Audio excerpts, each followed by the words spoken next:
आज के इस वीडियो में हम आपको अच्छी चीज़ें जो कलेक्शन के पॉइंट ऑफ व्यू से बहुत अच्छी हैं और जो बिल्कुल भी वैल्यूबल नहीं है, दोनों चीज़ों के बारे में इस एपिसोड में हम आपको बता रहे हैं।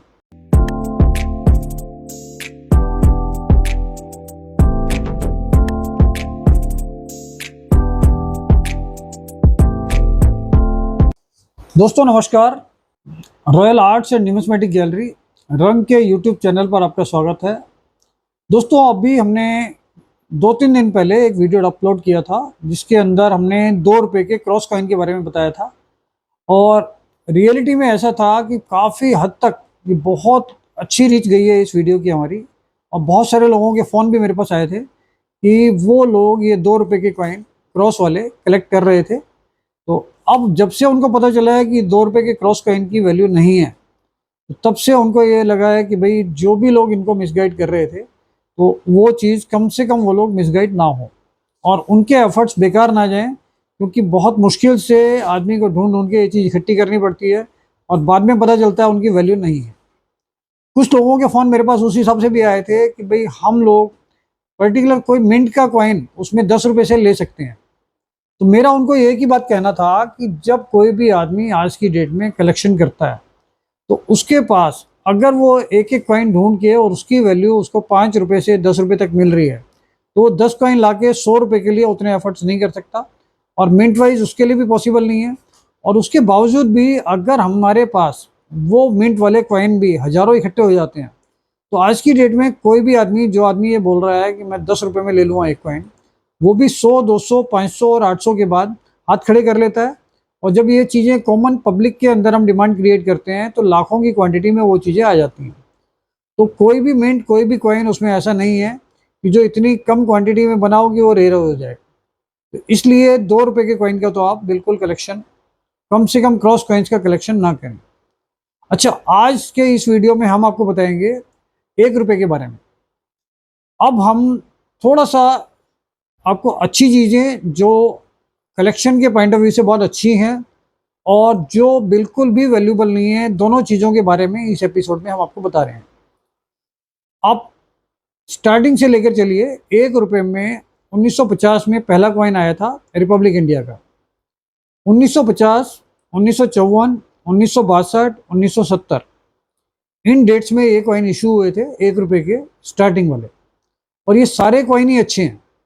1 रुपये में 1950 अब भी उसकी वैल्यू कम से कम 150 रुपये से और 300 रुपये तक है एज पर कंडीशन। उसके बाद आया था 1954 का। 1954 वाला कॉइन जो था 1954 का, वो एक रेयर कॉइन था और उसकी वैल्यू अभी पीछे मार्केट में 3 से 4 हज़ार भी पहुंच गई थी, लेकिन अभी मैंने देखा है कुछ लॉट निकले हैं जिसकी वजह से उसकी वैल्यू 2000 से 3000 के बीच में अभी चल रही है। और इसमें भी कंडीशन पे डिपेंड करता है कि क्या कंडीशन है। इसके बाद नंबर आता है 1962 का।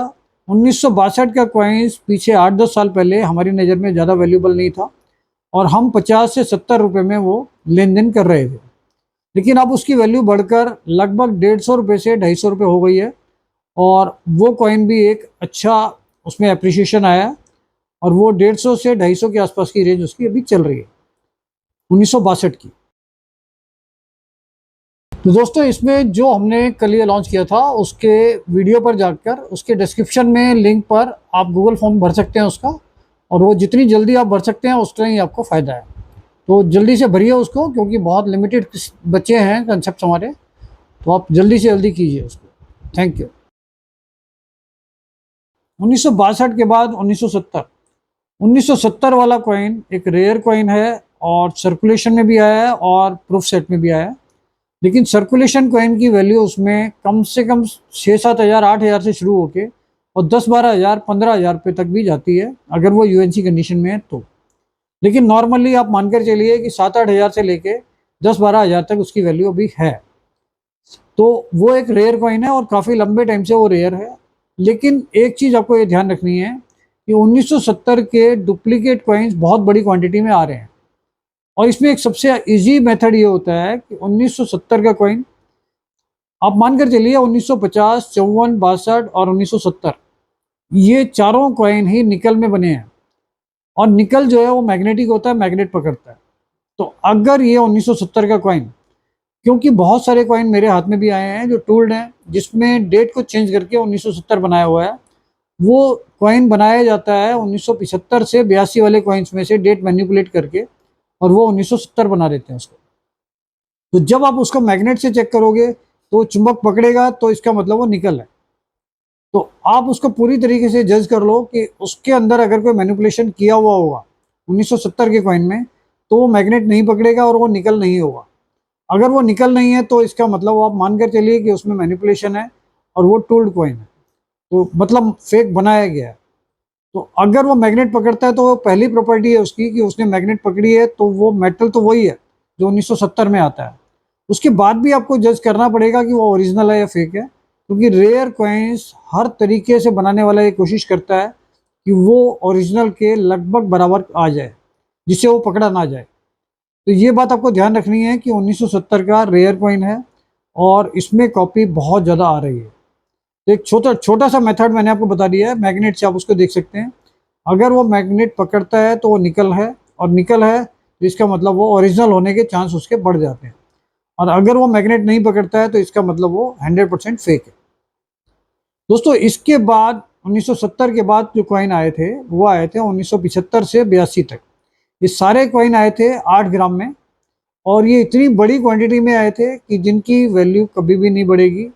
अभी तो कम से कम उसकी वैल्यू नहीं है। एक मेटेलिक वैल्यू उसकी 4 रुपये के आसपास पड़ती है, 4 रुपये से 5 रुपये तक, जिसकी वजह से बहुत सारे लोग उसका कलेक्शन कर लेते हैं कि भाई 1 रुपये के 4 रुपये और 5 रुपये उसमें बन रहे हैं।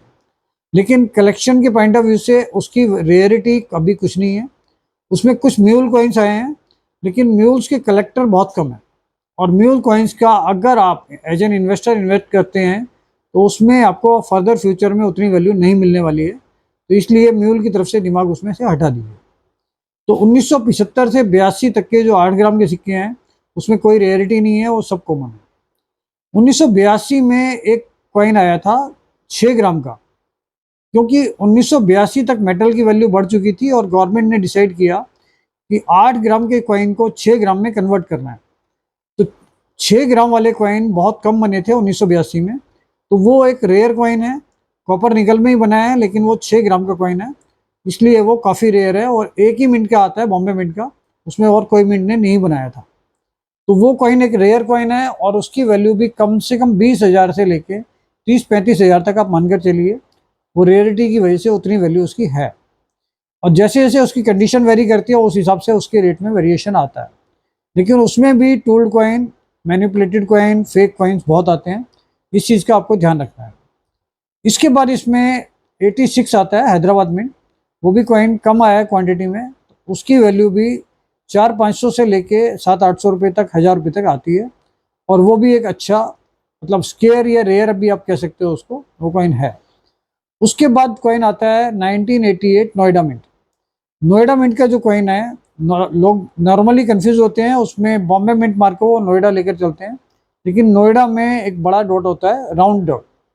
तो जैसा हमने पिछली काफ़ी वीडियोस में आपको बताया है कि नोएडा मिंट का जो डॉट होता है वो राउंड डॉट होता है और थोड़ा बड़ा साइज का होता है।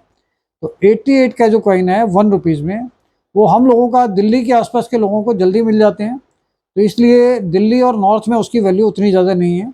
लेकिन फिर भी उसकी वैल्यू ऑल इंडिया में एक एवरेज में 400-500 से लेके 1000 रुपये तक की उसकी वैल्यू नॉर्मली रहती है। लेकिन दिल्ली और दिल्ली की सराउंडिंग में वो 400-500-600 से ज़्यादा आपका नहीं बिकेगा, क्योंकि ये नॉर्मल प्राइस है उसका। 88 नोएडा 1 रुपीज़ का। इसके साथ साथ इसमें 91 नोएडा मिंट, ये काफ़ी रेयर कॉइन है।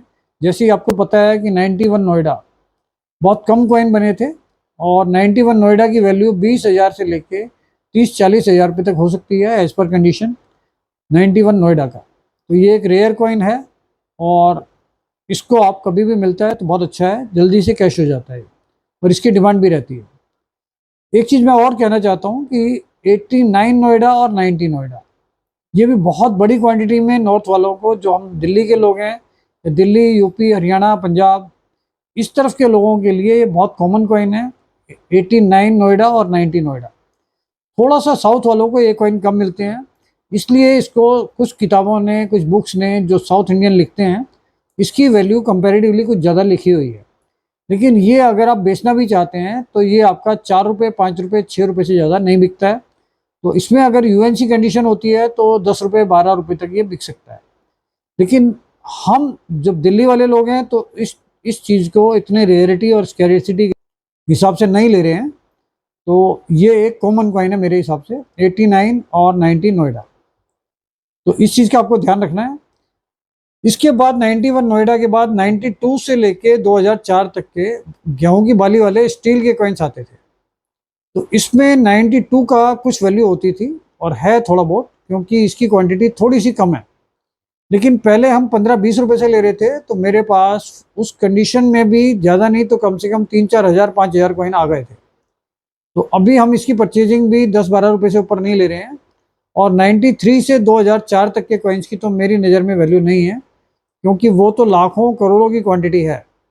और कुछ यूट्यूबर अपने सब्सक्राइबर, व्यूअर्स और लोगों को हाइक फैलाने के लिए उन चीज़ों को रेयर बोल देते हैं और ये बोल देते हैं उनकी वैल्यू बढ़ेगी। तो इसलिए लाखों कॉइन लोग इकट्ठे करके बैठे हैं और मेरे पास भी लेकर आते हैं कि भाई ये 1 रुपये की कॉइन है, गेहूँ की बाली वाले, जो स्टील में है, 92 से लेके 2004 तक। तो मेरा नॉर्मली कोई इंटरेस्ट नहीं होता स्टील के 1 रुपये के कॉइन लेने में, तो हम वो नहीं ले रहे हैं।